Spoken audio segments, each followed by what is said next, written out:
Okay, for breading, you work with a few pieces at a time. I'm going to get some of these littler ones done first.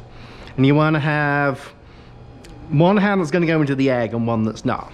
Because otherwise, well, basically one hand that's going to deal with it just when it's dry and one hand when it's wet.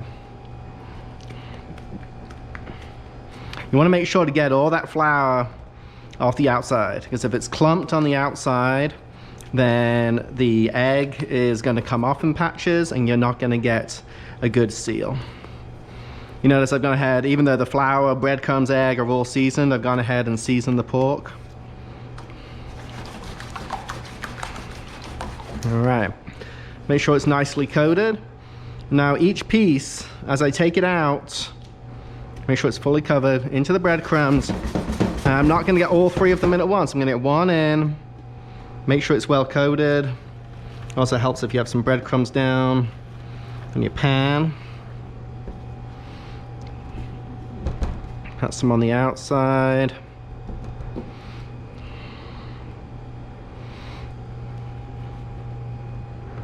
Okay, so one at a time.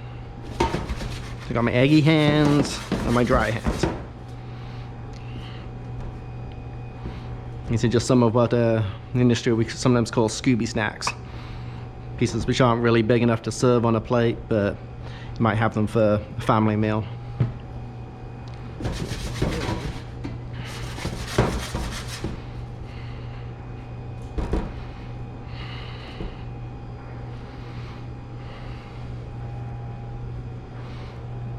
And never hurts to also sprinkle some additional ones on top.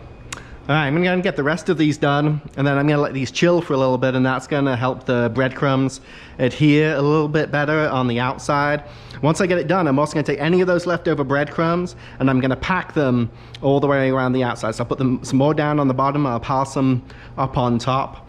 Because as they sit for a little bit, some of the salt for osmosis is going to pull some of the juices out of the flesh, and that's going to help for more of the breadcrumbs to adhere to the outside.